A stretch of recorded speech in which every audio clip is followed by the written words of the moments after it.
उत्तर प्रदेश के मुख्यमंत्री योगी आदित्यनाथ मंगलवार को देवरिया पहुंचे, जहां उन्होंने 676 करोड़ रुपए से अधिक के विकास परियोजनाओं का लोकार्पण व शिलान्यास किया।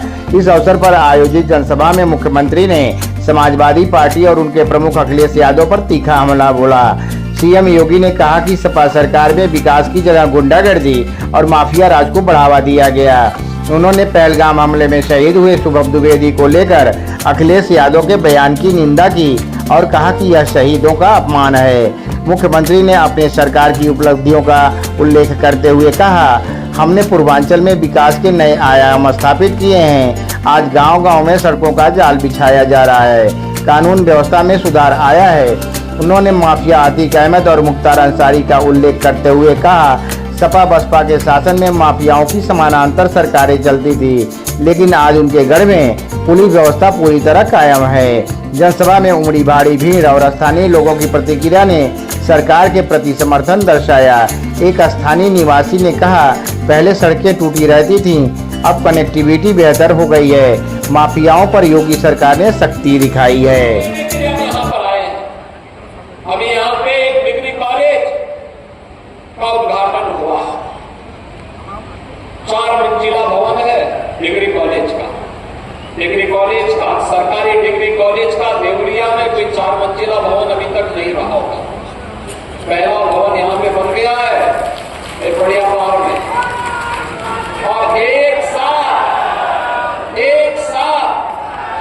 आर्ट्स यानी कला, विज्ञान और वाणिज्य तीनों की कक्षाएं चलेगी इसमें। एक के रूप में, मेट्रो के रूप में, रोपवे के रूप में, इनलैंड वाटरवे के रूप में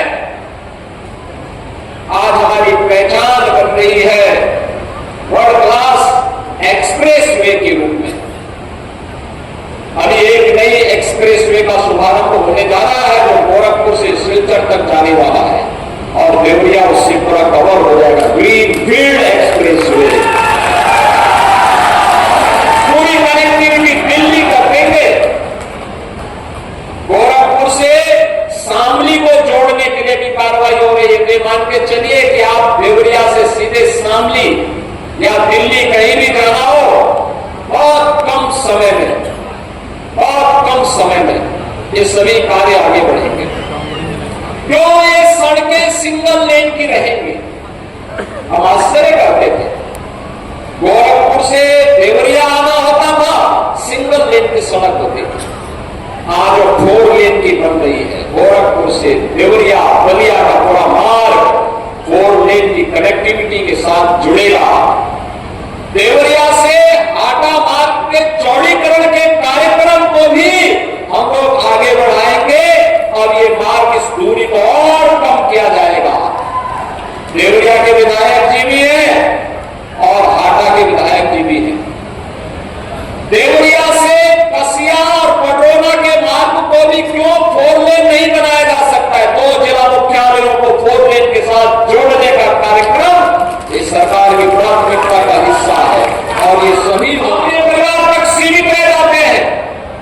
आपने देखा होगा जब 22 अप्रैल को पहलगाम में पर्यटकों पर हमला हुआ था, आतंकी हमला हुआ था, समाजवादी पार्टी के नेताओं के बयान किस प्रकार के बयान आते हैं, ये पता लगाने में ही कठिनाई होती है कभी कि समाजवादी पार्टी के नेता बयान दे रहे हैं या कोई पाकिस्तान का प्रवक्ता बयान दे रहा है। ये पता लगाने में ही कठिनाई हो जा रही है। आपने बल समाजवादी पार्टी के एक पदाधिकारी का मुंबई में किया गया बयान देखा होगा। इससे पहले कानपुर का एक नौजवान अपने परिवार के साथ गया था पहलगाम, स्वर्गीय शुभम द्विवेदी की निर्मम हत्या कर दी गई। जब पत्रकारों ने समाजवादी पार्टी के अध्यक्ष से पूछा कि आप समाजवादी पार्टी आप वहां क्यों नहीं गए, तो उन्होंने कहा कि हमारी पार्टी का थोड़े था। कितना दुर्भाग्यपूर्ण और शर्मनाक बयान है। बहनों और भाइयों, देश की संवेदना होनी चाहिए अपने नागरिकों का। पूरा देश पार्टी लाइन से ऊपर उठ करके एक साथ इस घटना की निंदा कर रहा है और पार्टी के लोग इस प्रकार का दुर्भाग्यपूर्ण बयान देते हैं, इस प्रकार का दुर्भाग्यपूर्ण बयान देते हैं। 5 गांव की घटना में उनका एक राष्ट्रीय महासचिव बयान देता है, कहता हिंदू ने ही हिंदू को मारा है, यानी पाकिस्तान को क्लीन चिट देने की कुछ चेष्टा। उनका एक सांसद उससे भी घटिया स्तर का बयान देता है।